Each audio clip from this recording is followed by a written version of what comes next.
রাজনগর। প্রাচীন তাম্রলিপির সূত্রে জানা যায়, এই জনপদের বুকে একসময় গড়ে উঠেছিল প্রাচীন ইটারাজ্যের রাজধানী ভূমিউরা গ্রাম, যেখানে সিলেট বিভাগের অন্যান্য অঞ্চলের তুলনায় অনেক আগেই বিকশিত হয়েছিল উন্নত সভ্যতা ও সমৃদ্ধ সংস্কৃতি। জন্ম নিয়েছিল অসংখ্য কৃতি সন্তান।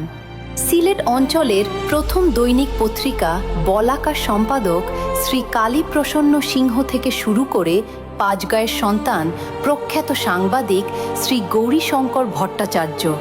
এই রাজনগরই জন্ম দিয়েছে ঢাকা বিশ্ববিদ্যালয়ের প্রথম ছাত্রী, ব্রিটিশ বিরোধী আন্দোলনের অগ্রসেনানী শ্রীমতী লীলা নাগকে, যিনি 10 বছরেরও বেশি সময় কারাবরণ করে নারী জাগরণের নেতৃত্ব দিয়েছেন। প্রকাশ করেছেন জয়শ্রী পত্রিকা, পাঁচগাঁয়ে প্রতিষ্ঠা করেছেন কুঞ্জলতা প্রাথমিক বিদ্যালয়। প্রাচীনকাল থেকেই পাঁচগাঁও ছিল জাহাজ ও যুদ্ধাস্ত্র নির্মাণে খ্যাত। 17 শতকে রাজনগরের জনার্দন কর্মকারের হাতে নির্মিত ঢাকার জমজম ও বিবি মরিয়ম কামান কিংবা মুর্শিদাবাদের ভয়ঙ্কর জাহানকোষা তোপ আজও তার দক্ষতার সাক্ষ্য বহন করে।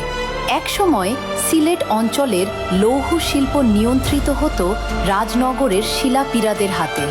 ইতিহাসবিদদের মতে সিলেটি নাগরী সাহিত্যের প্রাণকেন্দ্র ছিল এই রাজনগরী।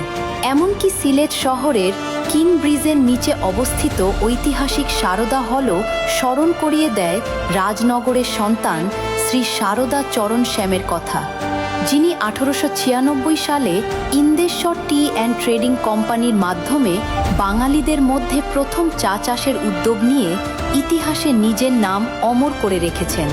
এভাবেই রাজনগর শুধু একটি স্থান নয়, এটি ঐতিহ্য, সংগ্রাম ও গৌরবের এক জীবন্ত ইতিহাস।